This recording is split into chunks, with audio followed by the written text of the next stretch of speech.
Okay, hello everyone. I'm Lauren Ballantyne and I'm joined by Christian Eknes.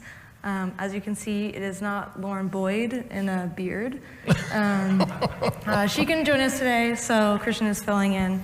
And here we're going to be talking about better UX with pop-ups. So here's our agenda for today. I'll give a quick overview of pop-ups, the different content types. I'll touch on Arcade, since they'll be a part of the demos for a little bit. And then we'll jump right into demos. I'll be showing a variety of pop-up configurations using the map viewer. And then Christian will go through the demos through the lens of the JavaScript SDK. As many of you know, pop-ups are customizable chunks of information that's normally driven by your data and quite often accessed through map interaction. They're a cross-platform feature that's available for a variety of layer types, making them an important piece to telling your map story. A key piece to creating engaging and elevated maps is customizing your pop-up content. How many people here go beyond that field list and create custom pop-ups? That's a lot of hands. That's awesome. Thank you for doing that. Obviously, a list of fields, there is a place for it, which is why we have it as a content type. But there's a lot of chances that you can go beyond that. So speaking of content types, we define our pop-up content as Popup Elements.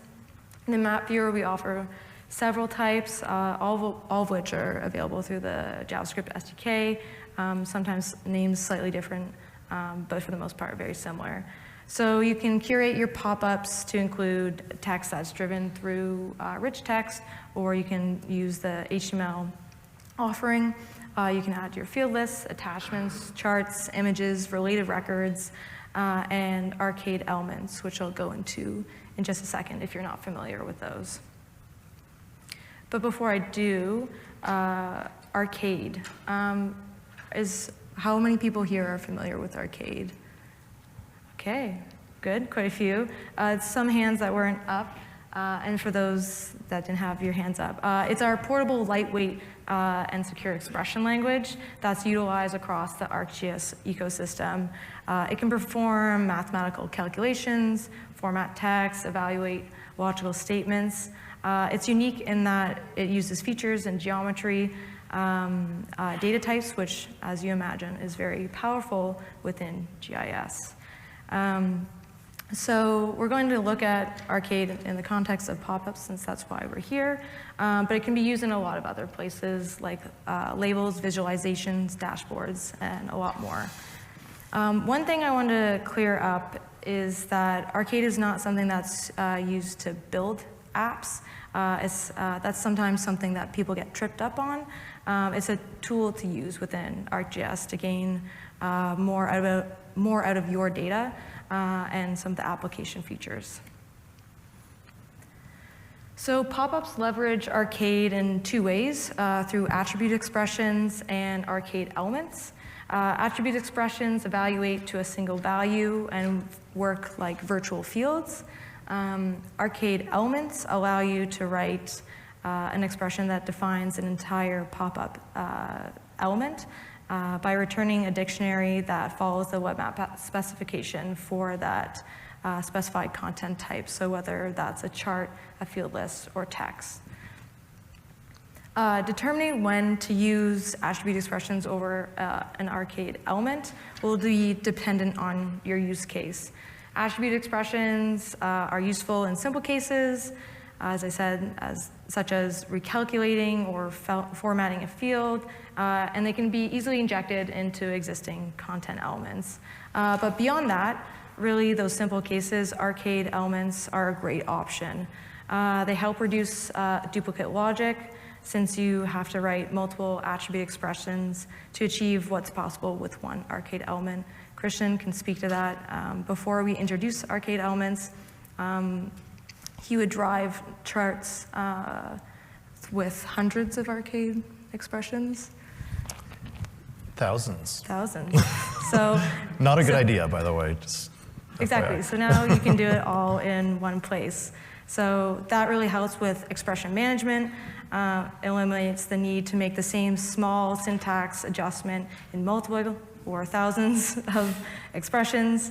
And it can also help with performance if you're working with feature sets. Before going into the demos, I just wanted to highlight what's changed since the last time we saw you, since last year. We've been working pretty hard. There's been some design enhancements. We've updated the feature pagination and feature menu. There's a new default color ramp for charts. There's more horizontal space for charts because of how we've migrated the new media pagination buttons. We've introduced custom chart colors so that you can set that color yourself. That was a really big ask from you guys. We're happy to have brought that in. There's new text editor plugins. And we are now also, another big ask was honoring the layer order with your pop-ups. So when you click on your map, and there's multiple overlaying features, the pop-ups will be returned in the order that they're defined in the layer list. And then we also honor feature order in that feature menu.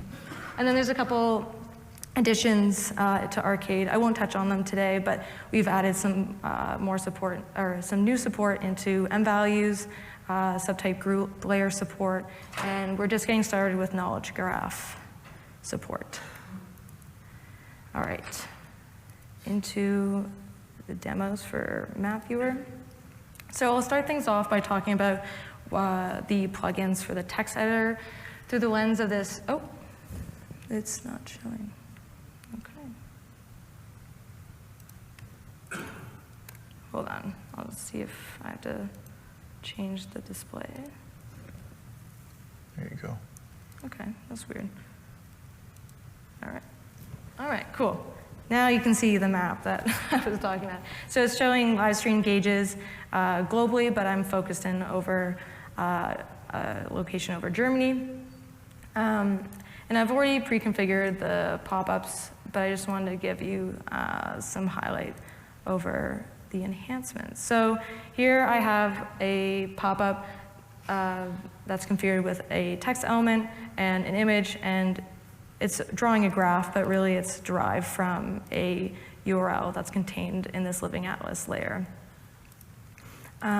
So coming into the text element, we have our text already. If you guys are familiar with the rich text view of the text editor and map viewer, you would know that when you're referencing your expressions or your fields, you have to remember that to do that, you type your curly bracket, and then you have a drop down of all the expressions and fields that are available in that layer. When you add a new text element, we have a little placeholder text that reminds you of that functionality. But as soon as you start adding your text, obviously that's gone. And so some people would forget, so now we've added in a button, our toolbar, that's fieldless. So now you have all your expressions on that layer as well as all your fields. So just with a click, you can add your field in rather than having to remember the curly bracket that obviously is still applicable. You can still do that as a shortcut if you remember, but if you forgot, you just have that there. And then another option that we've provided, we had font color previously, but we've just made some updates. So if I wanted to color the status text, we have now a revitalized look at driving that color. So we have two options. You can color your text with some static color. If I wanted status to be pink, I could make it pink, and that's great. And you'll see it updated in here, and as soon as I press OK, it'll push over to my pop-up, and status will be displayed as that beautiful pink. And then we also have a data-driven section. This is not a new functionality per se. If you went into the HTML, you could insert an expression or a field into that style color. And if it evaluates out to a color value that HTML accepts, like a hex value, then it would accept that, and your color could be dynamically driven by an expression. Or if you have a field that contains a color value, you could do that too. So it's not really a new functionality, but rather than having to come into your the source HTML mode and inputting it in here, luckily status is right at the top of my text, but if I had to scroll down and find it, it can be tedious. So we just provided an option to highlight that text, come into data-driven. I have my attribute expression that it will match the renderer. I click that, you'll see there's a little outline around it. That just means the color of that text is going to be data-driven. And once I press OK, it should come in. No flooding should be rendering as black, so that's what was showing there. But as soon as I click on something that's the action stage, it'll match my render. So we just have that plugin there. And then the other plugin that we added is for inserting tables. Again, you could always put in tables into the text editor before, but you'd have to come into the HTML view, and you'd have to spec out this entire table yourself, which is pretty tedious. This is a small space. I'm sure a lot of you, even though you probably opened up a different code sample to write that out. So now we've just added in the table pop-up, or table plugin, sorry. So now you can define your table. You can set the number of columns and rows. And then you can start inputting your data. And then you also have some extra tools for managing the columns, the rows. You can merge the cells. You can set some properties on the table itself, so like a border, the background color of the table. And the same can be done for the cell properties as well. And you can justify how the text is oriented. So that's just a way to help streamline adding in tables. And personally, I like the look of the exact same pop-up, but I like the look of this one more. It separates the information out a little bit better. And now I'm going to move on to talking about how to customize your chart color within the map viewer. So here I have a map showing drought conditions across the US. And again, I've come in and I've already created my pop-up. And here's my chart. And this is using the default color ramp. This chart is showing the % area grouped by the drought category. So this section of the map, the vast majority is considered abnormally dry, and a very small sliver is extremely dry. So when we come into our media, we have our media group, we have our chart, and when you open up the panel, you'll see the options for the colors. Of course, you can define the different chart type, title, caption, alternative text. If you're not familiar with alternative text, it's not written out to the pop-up, but it's read by screen readers. It's just there to help make your applications more accessible. It's there for images as well. But to set the chart color, when you are using a pie chart or a bar chart, you have the option to select a ramp. So I have a bunch of different ramps that I can play around with. We also have a drop-down. And you'll notice that as I'm clicking through them, the pop-up updates right away, so you get that instant feedback, and you can see whether you like that color ramp or not. And we have suggestions that will work well with light or dark backgrounds and bright and subdued. If I like this color ramp, but I don't like this yellow color, I can individually configure that color, come in here and set that. And if for some reason I want to revert back to the default color ramp, I can click the reset to default and I'll go to that. In the case that you're using a renderer, like predominance or something, and you're using the same fields that are used in the renderer and they're used in the pop-up chart, the color matching will come through, and when you hit reset to default, it'll reset to the default to the render colors if you made adjustments in here. And then one other thing I wanted to mention is how you would do this through ArcGIS Elements. So here I have a map showing crime in and around Aurora. And below that I have precincts. And on my precincts data set, I wanted to create a chart that visualizes or takes in the count of crimes that are happening in that precinct, and then I'm counting and categorizing them by their crime type. So there's no relationship here, but I'm doing an intersect, and I'm coloring my chart to match the render, and I just want to show you how you could do that with your arcade element. So I'll come in, and I have my arcade element, and I'll click edit, and I'll open the arcade editor. So here I'll just walk through it a little bit. I'm grabbing the crimes data set by a feature set, and I'm intersecting that with a precinct. And then I'm grouping them by their description, so their crime type, and I'm counting them. And then I'm ordering them in the highest to lowest. Then I'm setting some variables that I'll push those values into. So I have my chart values, so that will be what will actually populate the chart, and I have my chart names, which will be the labels, and then we have the chart colors. I'm setting up an empty array, and I'm building out a dictionary that will match the crime types to the associated color that's used in the render. So I took those RGB values, and I'm creating the value key pairs. And then I also defined, just in the case that something doesn't match, I've defined a default color. And then here is, so I'm just pushing those values into my, my variables. So the counts are getting pushed into my chart values. Then I have the chart names, or the crime description, so the crime type being pushed into the chart names. And then here's how I'm determining how to color them. So if a matching type is found, then add that associated color to the chart's color array. Otherwise, add the default color to the chart's array. And then I'm returning my content element. Sorry for the scrolling, there we go. So I'm defining as media, I have a title, description, and then here to build out the attributes, I have my chart value. I want it to be a column chart.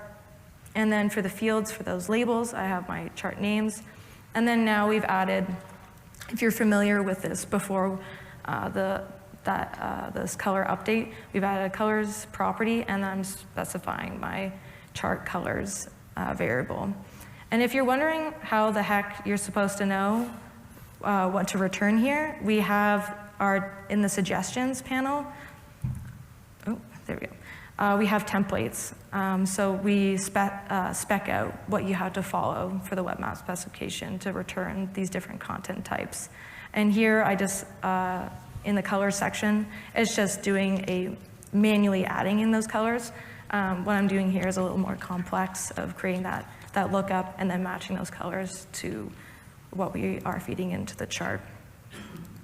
And in the case that you're like, oh, this is great, I would love to do this, and I'll totally remember, but then you get home and you don't remember.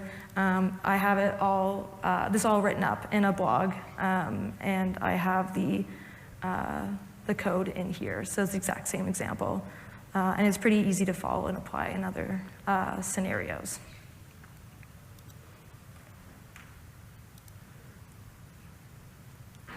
Okay, cool, that does work. Weird. Oops. Okay. So with all that to say, all that was really easy to do, and all those configurations that I've made, they stay within your web map. So what we're suggesting here is, if you can, try making a web map, and then you can take that web map ID and place that into your apps, and then go further. It just is a really great starting point. You don't have to create a customization or redo it every single time you're making an application. So overall, the pros of using Map Viewer and creating a web map is it's an easy UI. You can leverage the arcade editor. It's really nice. We worked really hard on the revamp of that. There's no coding if you're less inclined to that. And the configuration sticks with your web map. But obviously, there are times where you want to go beyond that web map, beyond what's available in Map Viewer. And for that, I'll pass it over to Christian to talk about. All right, thanks, Lauren. Let's switch to my machine here. All right, so everything Lauren did, you should try in Map Viewer.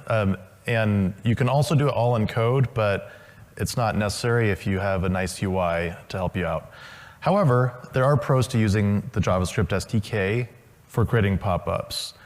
One of those is in custom apps, you may have custom elements that you can create that you can't create in Map Viewer.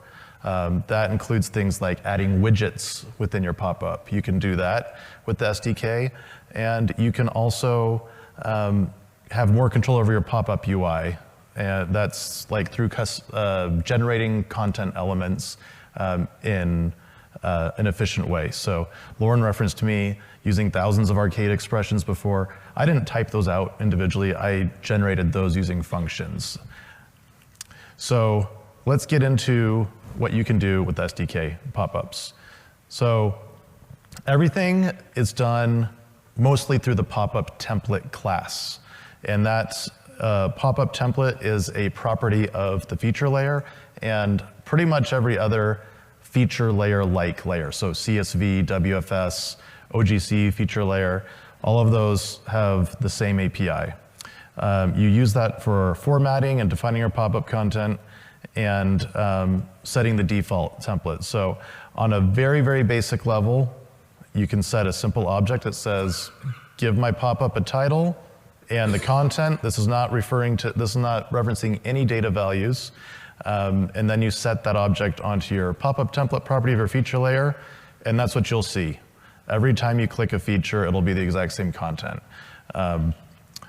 You can take that a step further by passing in a string just by itself. So what we saw here was you're passing in a string, just one sentence, and you could, and the reason it's a template is because it'll insert data values through the curly braces, as Lauren pointed out. You just put that in the same string. But this is a case where you can pass in multiple objects for creating pop-up content. So the last example where it was a string value, you can actually replicate that with a text element. As you see in the first element here, you just set type to text and then the text property to your content. And then you can add other things like charts, as Lauren pointed out. And this spec should look familiar after you saw her arcade example. It's the exact same format. So you just say type media, and then media infos, and you can specify the fields you want included in your chart.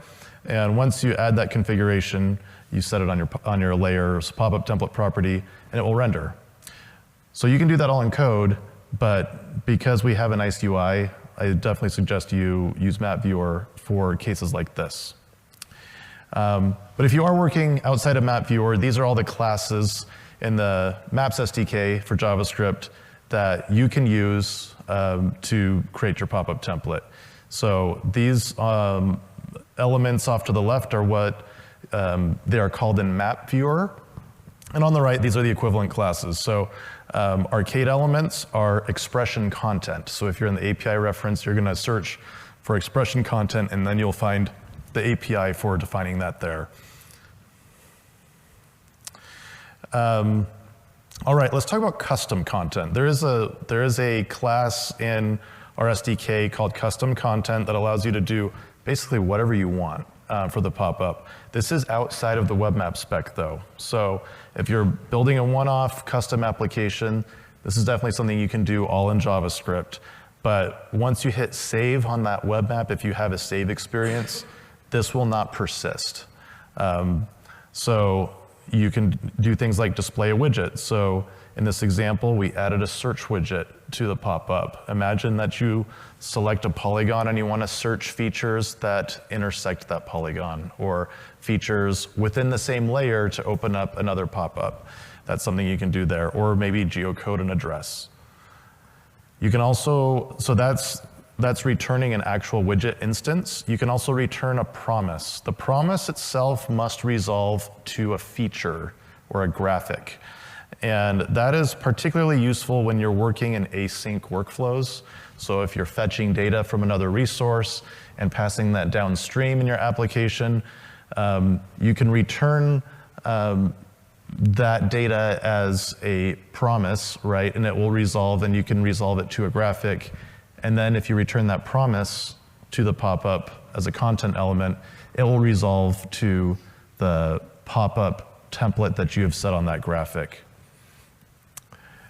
And similarly, you can also use a function. This would be a case where, whether it's asynchronous or synchronous, you can reference a function name that returns a feature that would then render its information in the pop-up. So that's just cases where you have custom workflows that you'd want to take advantage of this case.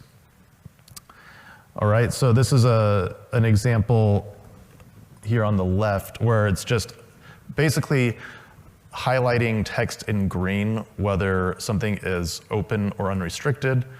Otherwise, it would be colored in red.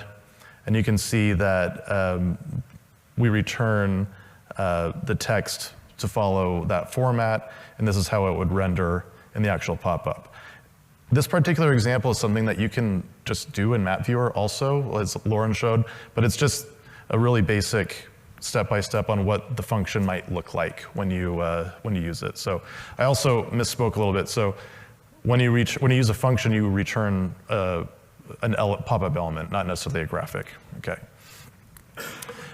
There's also a concept of docking a pop-up. You can dock pop-ups in Map Viewer, but you have no control over where that pop-up is docked or how or what triggers that docking.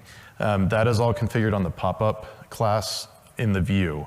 So you can enable docking just by setting this value to true. If you set the breakpoint value to false, that means that it will always dock every time the pop-up is open. And docking just simply means that it's pinned to a corner of the view. You don't want it necessarily attached to the feature itself. You may want to do that if it consistently gets in the way of other content in your map and you just want to always place it somewhere else. By default, there is a breakpoint set, which means that depending on your the view size, so if you're on a mobile device, it will automatically dock if it's below a certain breakpoint.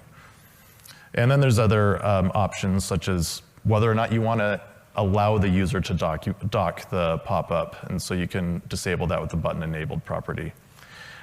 New as of this last release, 4.29, is the ability to control the visibility of elements. And this is particularly nice if you don't like or don't need certain elements. So sometimes the zoom to option is not necessary. You don't need to zoom to the feature. So you can actually hide the action bar from the pop-up. Or you don't want to give the ability to collapse the whole pop-up. You can hide that, or even the close button in the navigation panel. So we give you, just through simple Boolean switches, the ability to turn on and off these elements.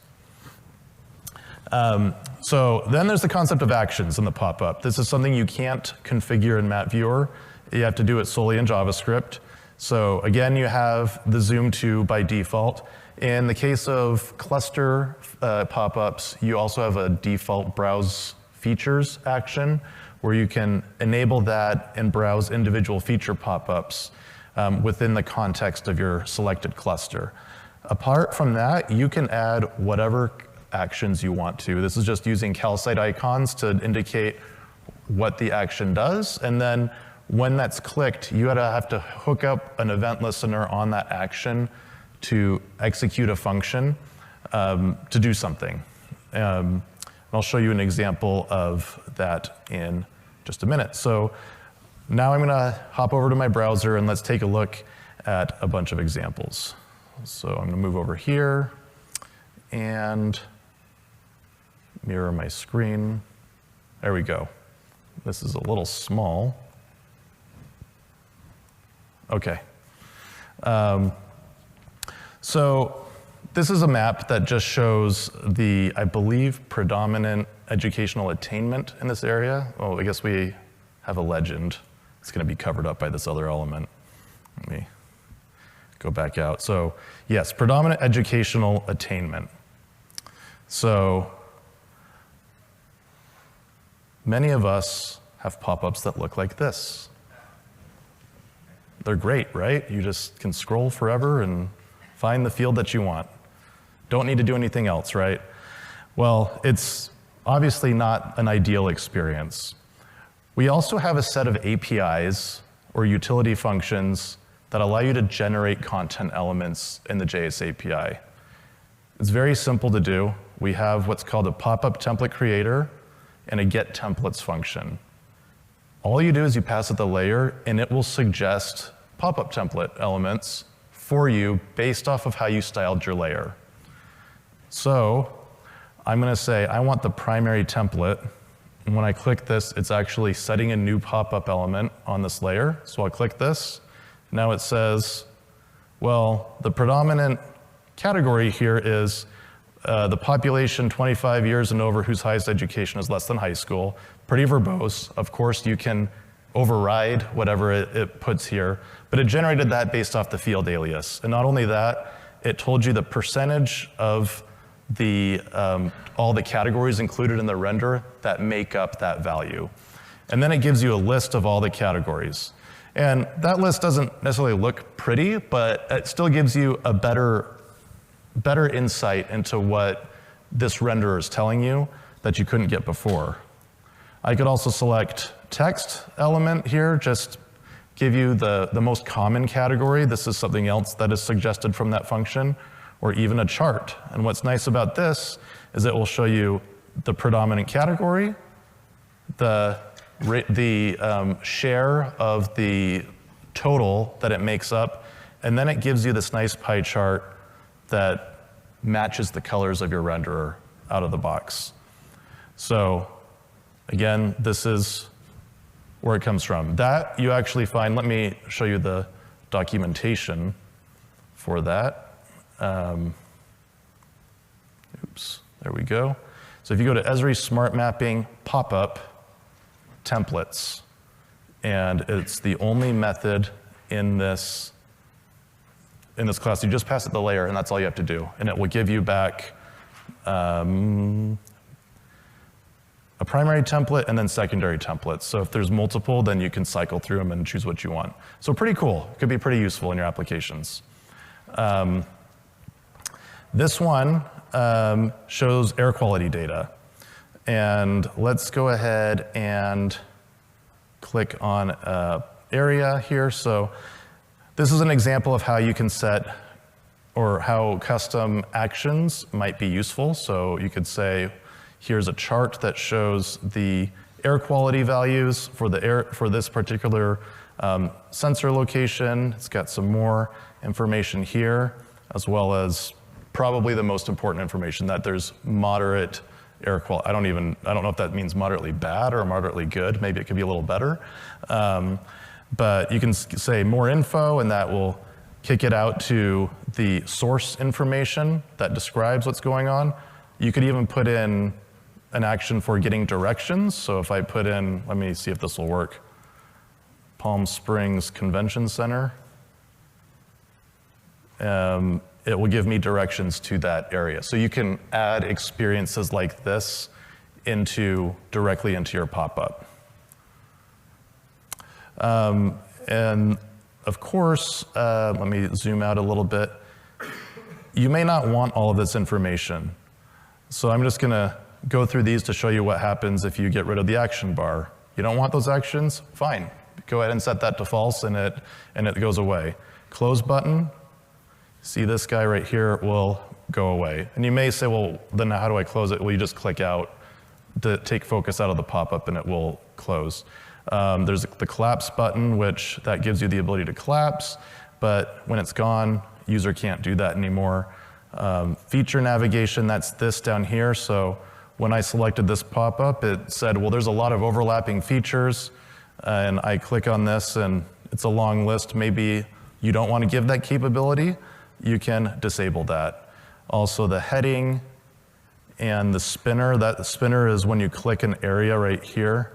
Actually, it's returning data quickly. So you just saw it for like a split second, that spinner. If I disable that, you don't see a spinner anymore. So there's different things you can configure all in this application. Something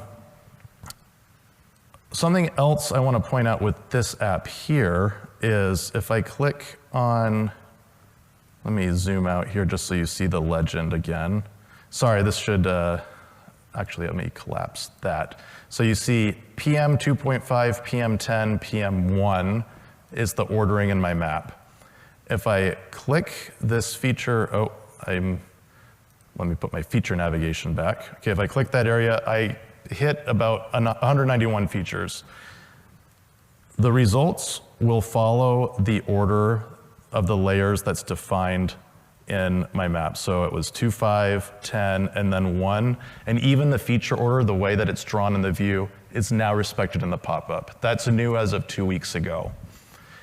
If I compare that to 428, it's the same map, but pointing to a different API version, you'll see different behavior.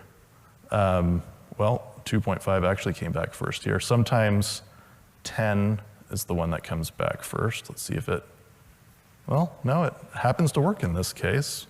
But just to prove it, let's go to this app.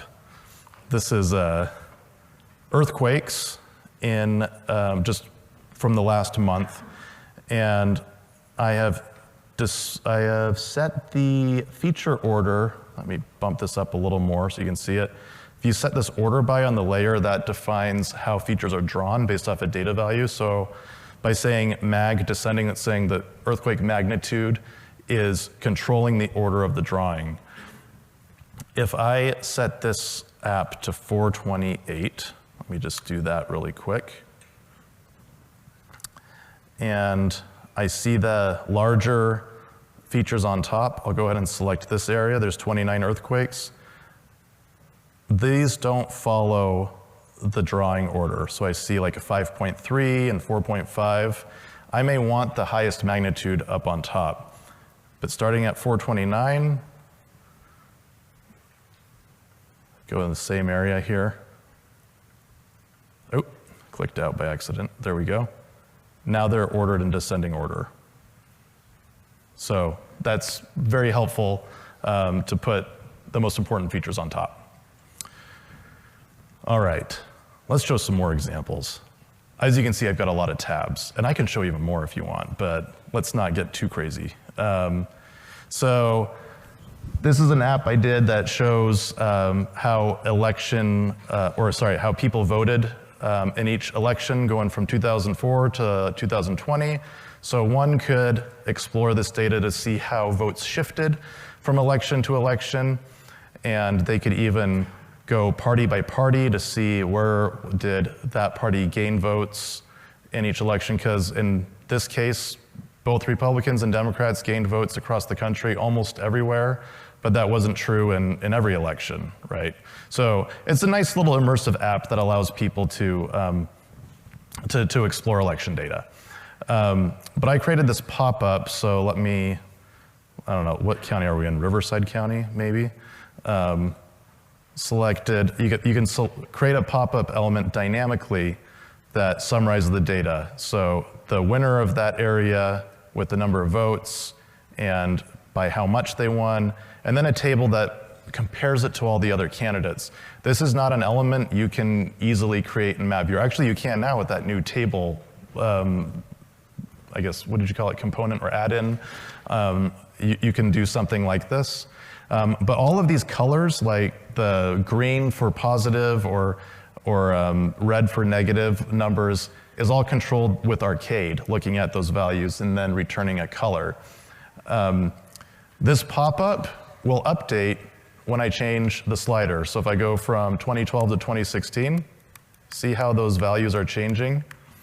I'm actually changing the fields in the pop-up and regenerating those expressions every time, and it's very quick. That's something you can do in code. So if I show you this code here, this is just a little module I wrote as part of this app to create that pop-up template. And you see I have these placeholders that come from a config file that says, well, this is the county field, this is the winner or the Democrat field, Republican, other field. And so I just insert those when that function is called. And these are the elements that I'm creating on the fly, and I'm generating these Arcade expressions as well. So this is a case where you might want to go beyond map view, or if you're doing something dynamic and want to update the pop-up based off user input. Let's see here. This is another fun one where I have national park data that shows how it changed from year to year. So in this case, there's a slider that selects a year, and it shows these are the number of visitors in the national park in that year, and we want to show what that value was, how that relates to the previous year in total and percentage, and maybe compare it to where I saw this highest growth or the lowest growth, and then put a little line chart to kind of put everything in perspective. This is using a slightly older version of the API, so that's why the chart might look a little different from what you saw earlier. But again, as I move this slider, these values will all update because it's all arcade driven. So something else to point out is this is actually not using the pop-up widget, it's using the feature widget, because I'm not working with just one map view. I have 4 views. So I've got the main view, then I've got an inset for Alaska, an inset for Hawaii, and an inset for Virgin Islands. And when I click on these features, because the pop-up widget is tied to the view, it would attempt to open inside of those tiny little windows. But by using the feature widget, I can select in any of these views, and it will place it wherever I want it to go, whether it's on top of the view or off in a side panel or wherever. So that's just a handy little tip if you're working with data that looks like this. And similarly, I'm creating a pop-up template. So it takes a parameter for the selected year from the slider, and then it inserts that year into arcade expressions to calculate the change and different parameters. And even creating that line chart is really easy in code. I can just insert an array of fields that I generated from a simple for loop.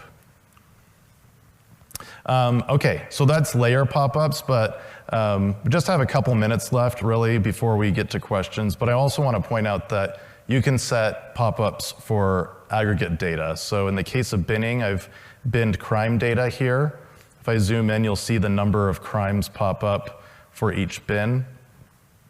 I can set pop-up information, let me see if I can find it in the code here, directly on my feature reduction object. So there's labeling info, pop-up template. This must refer to aggregate fields. Those are defined also in your feature reduction. You can't refer to layer fields here. Okay, so when I click on a feature here, I see, let's see if we can find some semi-interesting data. Let's go to a higher, okay. So in this case, we have a pie chart that breaks down the various categories of crimes committed in that area. You can also create a, table. I don't know what to call this. It's like a table sorted in descending order based off the count of crimes for each category. You could even do other statistics like the percent that happened at night. I also added another chart that shows the trend over the course of the year. All of those are expression elements set on my binning. So here's an example of the arcade. It's kind of long and complicated. Well, it's not too complicated, actually. I'm just getting my feature data through this $aggregated features, and then I'm doing a group by based off the type of crime for that pie chart, and a group by the month for that line chart. And I iterate through each of those and push the data into these chart specs. So I have the pie chart field names, the month field names, and all of those counts go into this attributes object. And you just return that as an array in your media element, and you can have this nice little experience for browsing your data. Similar to Lauren, I documented this in a blog with a bunch of examples. Let me actually do this. It's because you can go to the QR code to read the blog. It doesn't actually zoom in on the QR code. Oops, I do have it again somewhere. No. QR code. right here. It's got a bunch of examples of things you can do with aggregate pop-up templates. That's binning, clustering, yeah, those two only. But there's a lot of different options you can do. So here's an example of clustering really quick. Again, this is in Map Viewer, but you could do it in the JS API. What's nice about this case is, actually let me hit a feature here. If you don't care for the browse experience and you just want to list all the features within the pop-up, you can do that by creating a list with Arcade and say, well, these are all 10 of the power plants in this cluster, and I've sorted them by order of the power in megawatts that they generate. But obviously, if you're going to click a cluster with 3,000 features, you probably don't want to see a list of 3,000 elements in that list. So you can actually dynamically create a different list and say, well, there's a lot of power plants, but we're going to just break it down and say these are the types of power used to generate fuel types of fuel used to generate power in each of these, in this cluster, and sorted by count. So that's one of the powerful bits of Arcade, is you can dynamically return different elements depending on your data. And you could go crazy. You can add more than just a 2-column field element chart. You can go 5 columns to summarize different data. This is all done with Arcade. And what was that? And then finally, this is a case where there is no feature aggregation, but I want to show the density of flash floods in the United States. And so the way I do that is I set a very, very high transparency value on my symbol, and as those overlapping features multiply on top of each other, you can see areas with a high density of flash flood warnings. Well, when I click an area, I don't want to see necessarily the data or the information for an individual flash flood. I want a summary. So when I click an area, I get a pop-up that says, well, the spot that you clicked has 63 flash flood warnings that have occurred there in the last 10 years. This is the average duration. And here's how it's broken down by season. There are 37 happened in the spring, and then fewer in other seasons, or even by month if you want to get more detailed. And as you look at different parts of the country, let me dock this pop-up so we can get a better view. You can see patterns, like in southeastern Arizona, they tend to happen more in the summer when they get a lot more rain during the monsoon season versus the spring in the Midwest, where it's more wet. And the way that happens is I just set my expression content, and I don't refer to any feature values here. I'm just going to say I want to intersect all the features on the layer with where the user clicked. This is a brand new capability in Popups as of 4/29, is saying $user input is your clicked location. If you're working in an older version of the API, you can also just use the centroid of the polygon if you want to, but this is more precise. So as I click different spots in the same polygon, so let's go here, I got 70 here, click here, and I have 68. So you get a little different precision based directly on your clicked location. So this is just a simple expression that says this is the total count, this is the average of the duration field of those features, and then this one is all my charts. So let's get everything that intersects and then do a group by. So yeah, there's a lot of things you can do in the SDK that outside of Map Viewer with your pop-ups. So with that, I'll pass it back to Lauren. Thanks. All right. So yeah, just before we wrap up, I just want to highlight some of the things that we have on our product plan. We want to add broader support for related records. That includes subtype group layers, and subtype group tables, map image layers, and we're also looking into investigating support for older non-hosted feature services, as that's come up quite a bit. Also, adding support for pop-ups for vector tile layers. That's really the last remaining parity piece between Map Viewer Classic, if you're still using that, and Map Viewer and the 3x versus 4x. We're also looking for attachment improvements. This is, in some areas, support for 360-degree images and displaying them in different formats. And then, as well as supporting utility network associations. So that should be a fun one. And then here's just a slide of some of the resources we have. If you access the slides for this presentation, the bottom pieces will link out to those charts. So just talking about the text editing experience, custom chart colors through both the map viewer and the SDK, aggregation, as Christian mentioned, and the related records in both areas. There is another area that you can scan, but these slides should be available through the presentation. And if they aren't through the app, please let me know, and we'll try to fix that. And like always, please share your feedback. If this session was what you're looking for, it'd be great to hear that. But if it wasn't, just let us know. If the description didn't match your expectations, we want to know and make whatever adjustments we need to. And we have our socials, and that's it from us. Thanks for coming by and listening to us for almost the full hour. And yeah, if you have any questions, you can let us know. Yep.